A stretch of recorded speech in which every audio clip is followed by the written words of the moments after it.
큰 선고가 있지 않았습니까? 네. 내란 중요임무 종사 혐의 이상민. 내란 특검에서는 이제 15년을 구형을 했는데 어제 잘 가다가 다만으로 그냥 다 꺾어버렸습니다. 마지막에. 진짜. 그리고 이제 7년 선고를 했는데 결국 판사가 내란 중요임무 종사 범죄자를 웃게 만들어줬어요. 이거는 진짜 역사에 남겨야 됩니다. 이 장면은. 그 장면 함께 보고 오겠습니다. 주문 피고인을 징역 7년에 처한다. 직권남용 권리행사 방해의 점은 무죄. 예, 선고 마치겠습니다.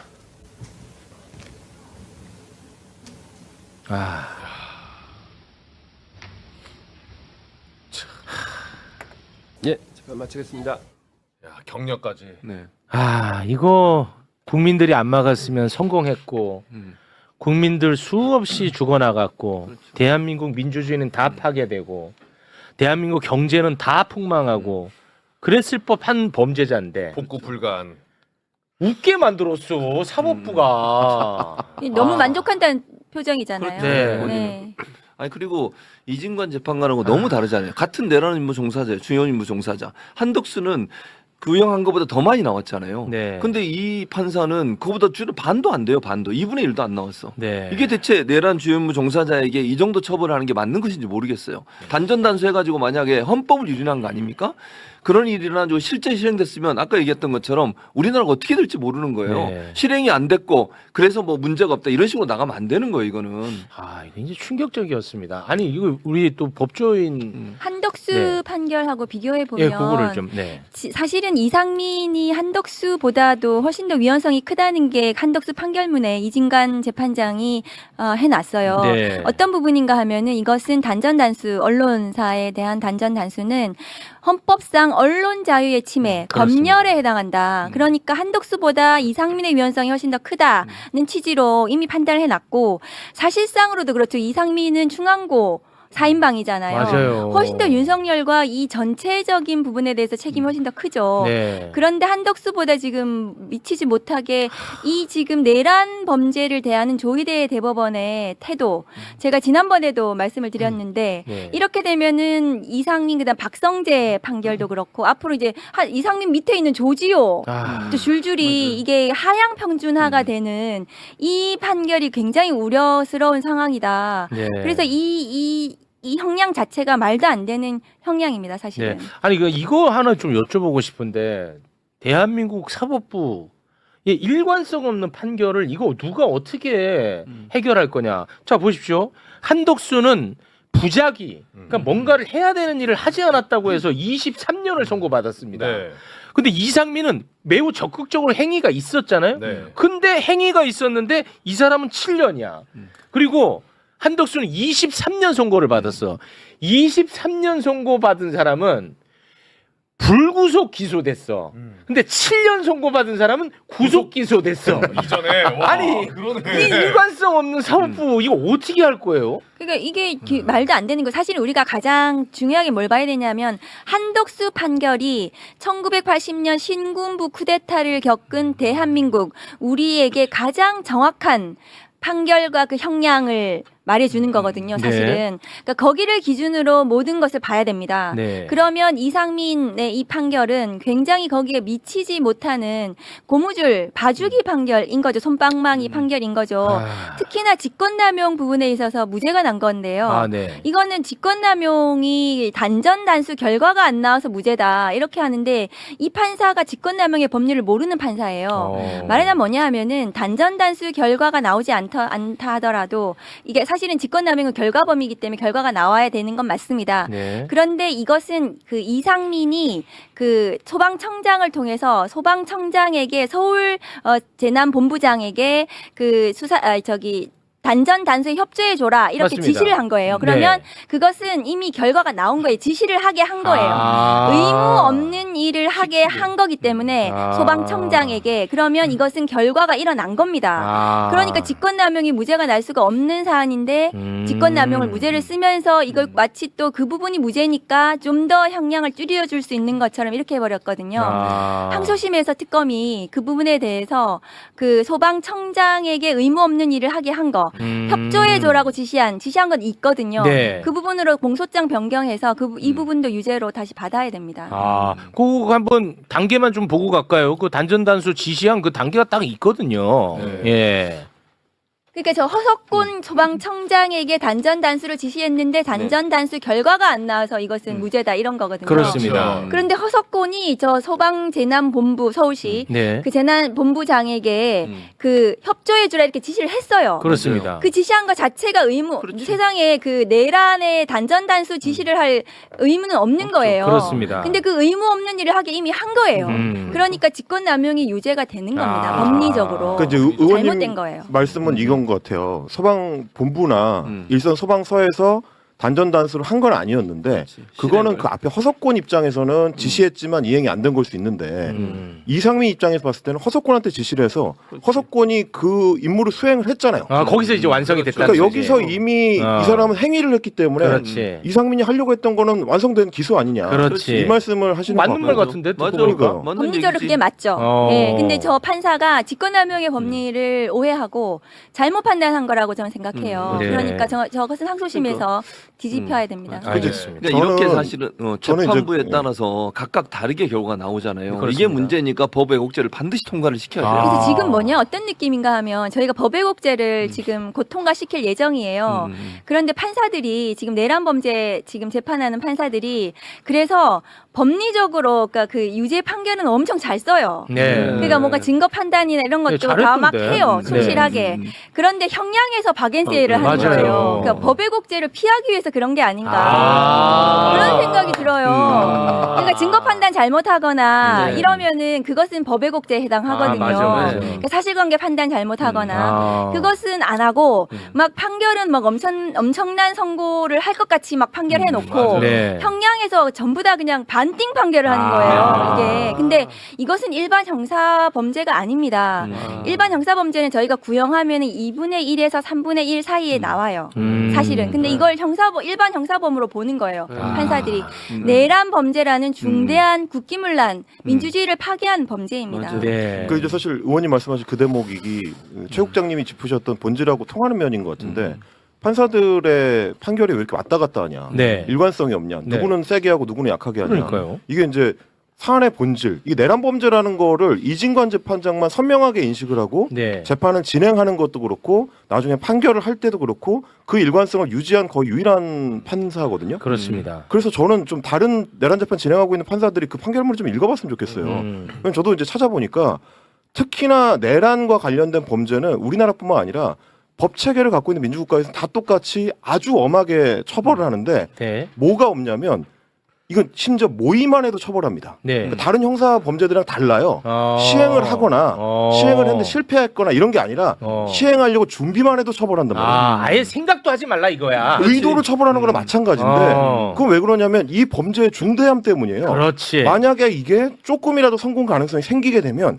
국민 전체를 법 외 지역에다가 그러니까 야만의 정글에 던져놓는 처참한 지경으로 가는 범죄란 말이에요. 그러니까 개별 범죄라고 완전히 다른 거라서 그 실제로 이진관 재판장이 판결을 할 때도 뭐 범죄가 이루어져서 피해 정도가 어느 정도로 발생했느냐를 따지는 범죄가 아니라고 명확하게 얘기했잖아요. 그렇습니다. 야. 하면 그 자체로 중범죄예요.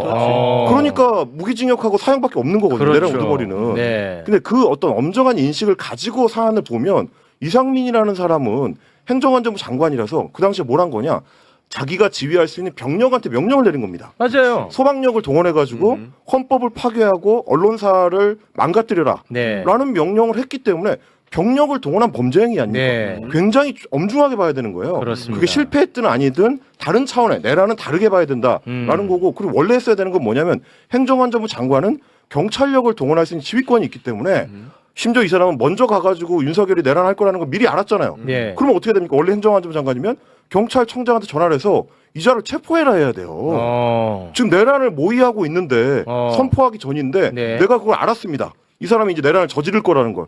그러면 경찰력을 지휘하는 행정안전부 장관은 조지호 청장한테 전화해야죠. 그 부작위도 있네. 아니 이런 어떤 명확한 인식을 가지고 재판에 임해야 네. 태도가 좀 달라지지 않나. 이렇게 잘하는데 왜 이렇게 얘 요새 욕먹는 거야?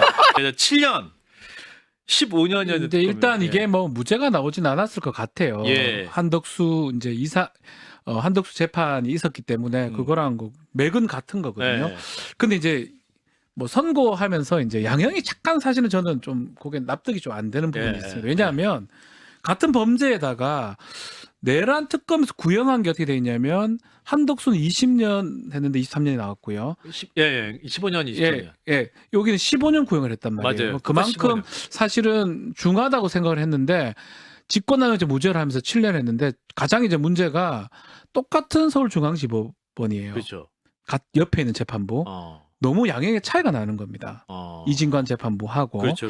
그런 부분들이 나중에도 좀 문제가 될 거예요. 뭐 1심에서 이제 뭐 공이 다 판단이 될 것 같긴 한데 그럼에도 불구하고 국민들이 봤을 때는 저쪽 재판부에 갔을 때는 이렇게 봤는데 이쪽 재판부에 가면 이렇게 봤나?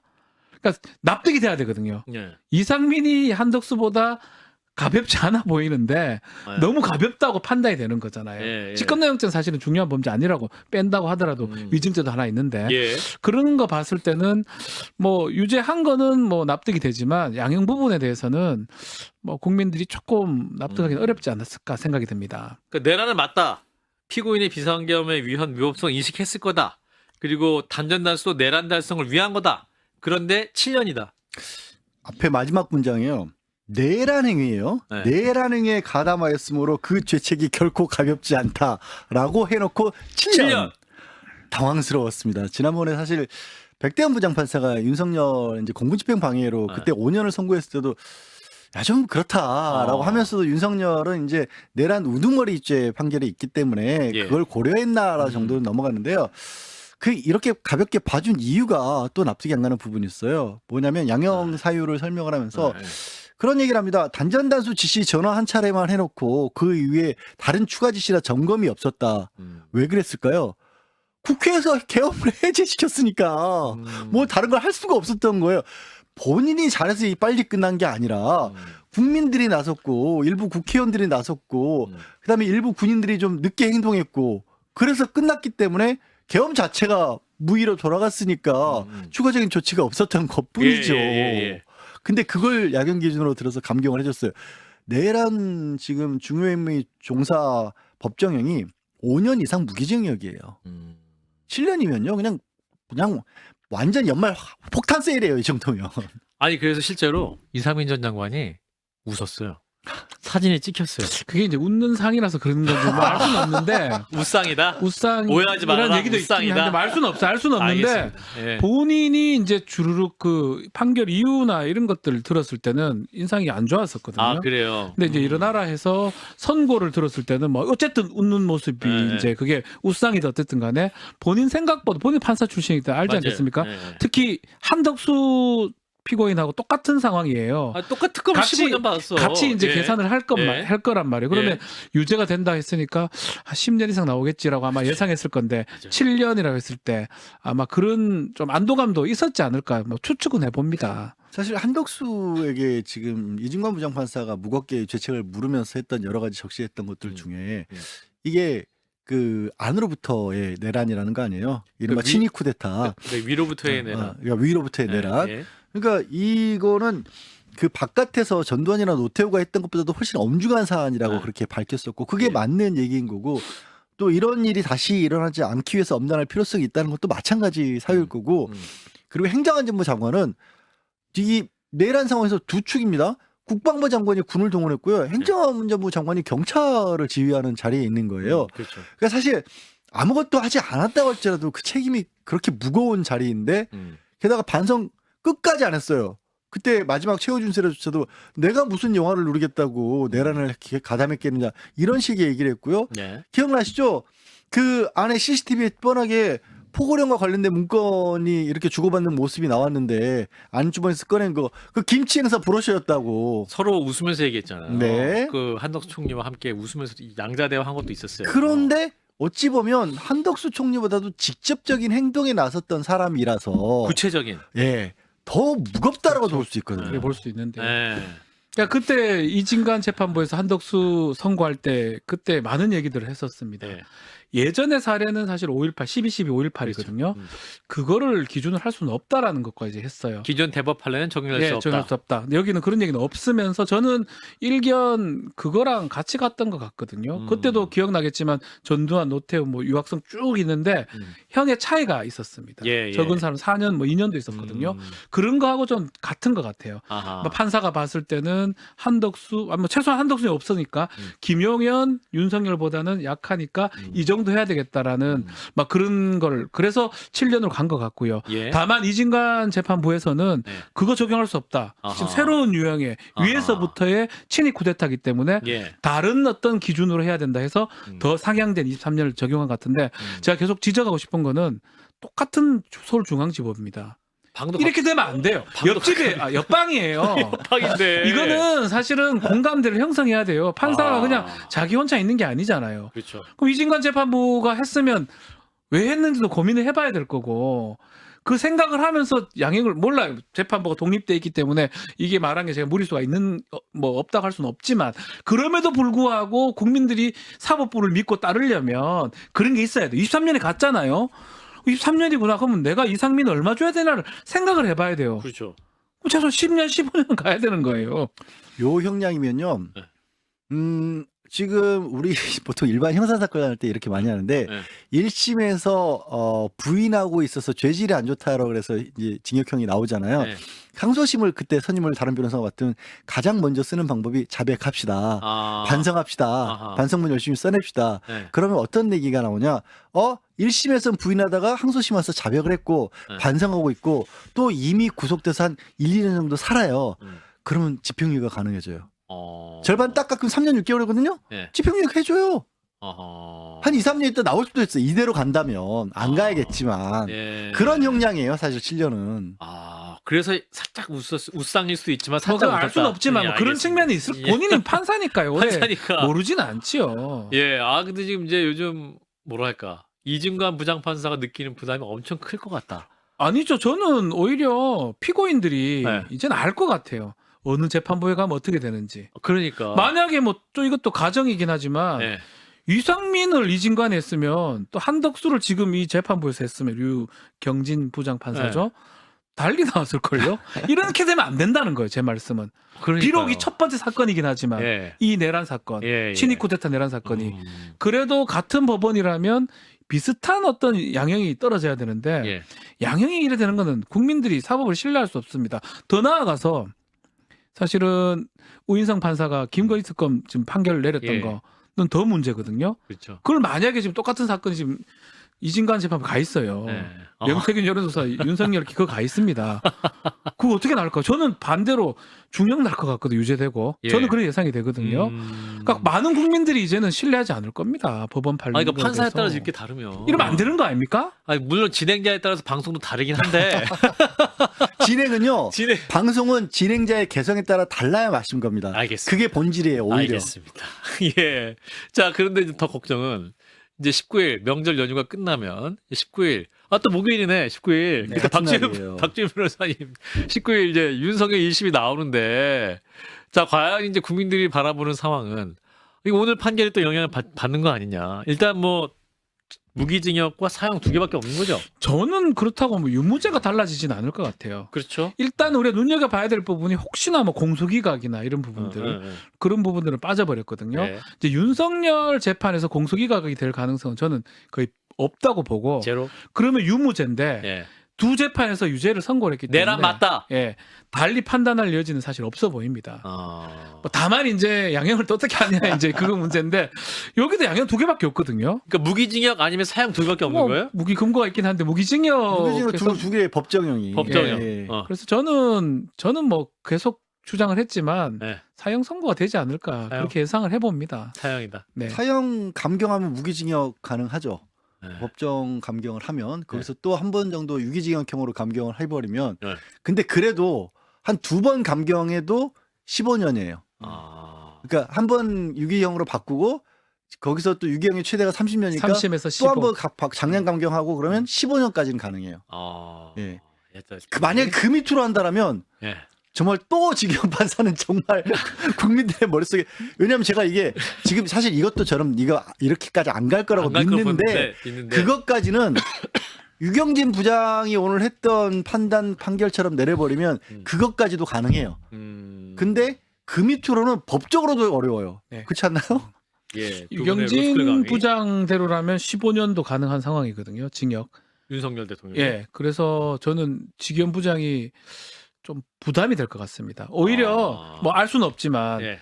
약간 감경해서 유기징역으로 하려고 했다가도 이거 보고 뜨끔해가지고 저는 올릴 것 같다는 생각 들어요. 아, 이제는 저는 못 믿겠어요. 그냥 자기들 마음대로 다 하는 것 같아요. 이제. 근데 하나 확실한 거는 똑같은 서울중앙지법에서 옆방이거든요. 23부, 25부, 27부 뭐 이렇단 말이에요. 네. 이런 결론 내서는 안 됩니다. 네, 앞으로 이게 자기들 어떡합니까, 마음대로 이거? 하더라도 그 최혜숙 강조하는 건 그겁니다. 내란이다. 왜 내란이라는 것을 형이 조금 약한 것 같긴 했어요. 특히 한덕수 총리랑 비교를 해가지고. 예. 한덕수 총리는 그러니까 둘 다 구형은 15년으로 똑같았잖아요. 예. 근데 한덕수 총리는 그때 23년이었나? 맞아요. 그렇죠. 23년이었고 이상민 장관은 7년이다. 그러니까 뭐 재판부는 뭐 이런저런 얘기 하긴 했죠. 사전에 뭐 내란을 모의한 건 아닌 것 같고 단전 단수가 실제 되지 않았다. 그러니까 재판부는 뭐 법률적으로는 미수는 아니지만 약간 미수에 가깝다라고 좀 판단해서 형을 좀 많이 깎은 것 같고요. 근데 사실은 한덕수 총리의 경우에도 아주 구체적인 실행 행위를 뭐 아주 많이 그러면은 뭐 했느냐 하면 좀 애매한 부분도 있단 말이에요.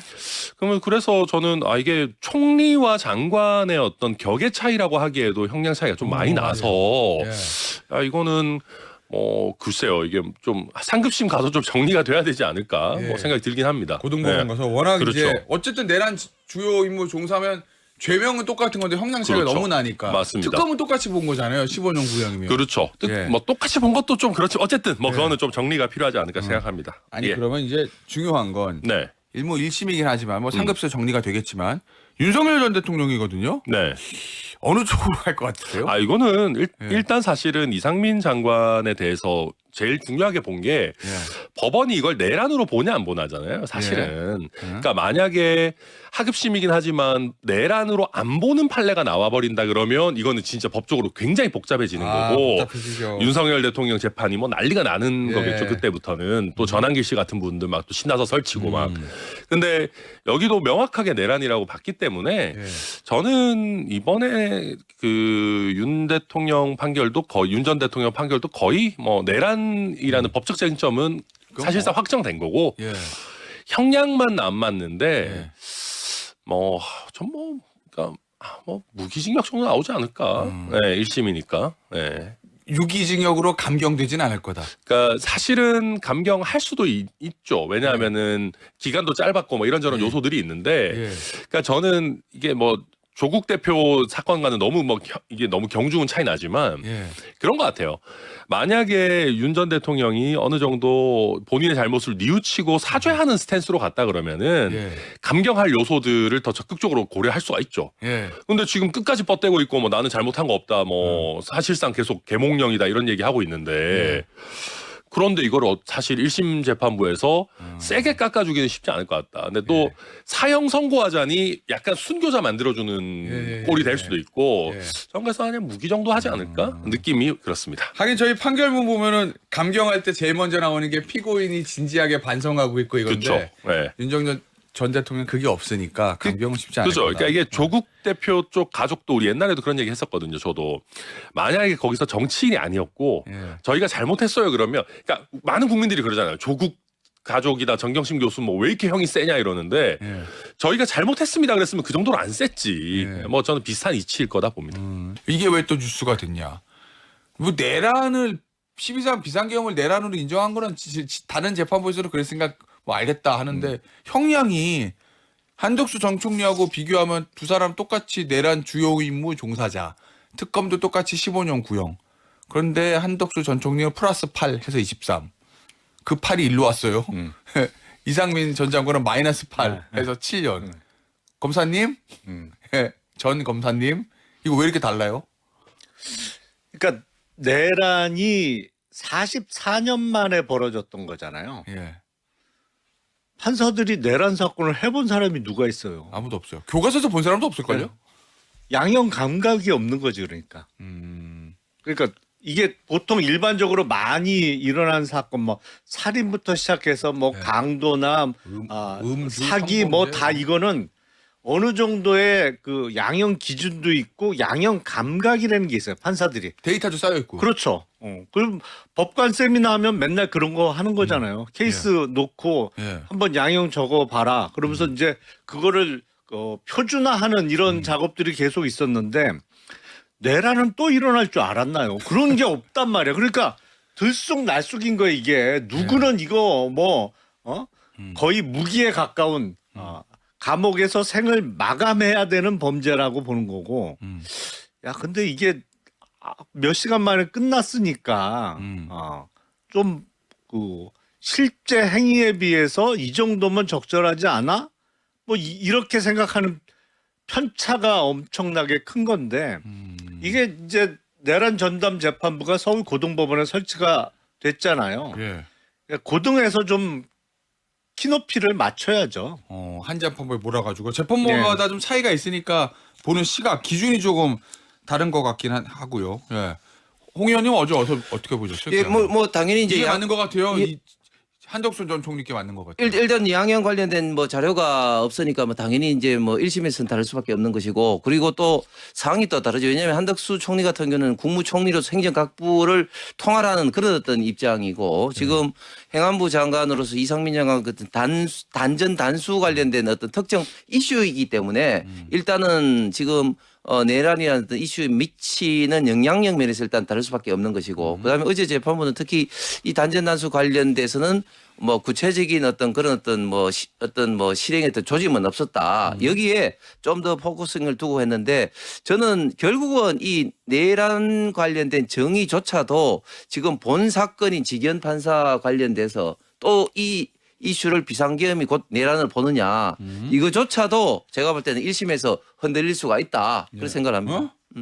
그럼 뭐예요? 직위원 재판부의 판결 뚜껑 열어보면 내란 무죄 이렇게 나오죠? 아니 그러니까 그조차도 이제 지금 현재 모든 이제 1심에서 지금 이제 그 관련된 양형이 다르듯이 네. 그조차도 다를 수도 있다 이 말씀을 드리는 겁니다. 무죄를 기대하십니까 다음 주에? 뭐 그건 일단 두고 봐야 되겠죠. 다음 주 목요일 날이죠 선고가. 그렇죠. 목요일. 네. 우리 금요일 날 이 얘기 해야 돼요. 아니 근데 어제 이제 재판 과정을 계속 라이브로 봤는데 예. 유무죄 판단은 비교적 정확했어요. 그러니까 내란의 성립 그리고 이상민 피고인에 대한 주요 임무 종사자로서의 혐의는 예. 뭐 증거를 자세히 이렇게 거론을 하면서 정확하게 했는데 제 감으로는 그래도 내란의 주요 임무 종사자인데 형량이 너무 작은 거 아니야? 7년이면. 네, 그런 생각이 들었어요. 알겠습니다.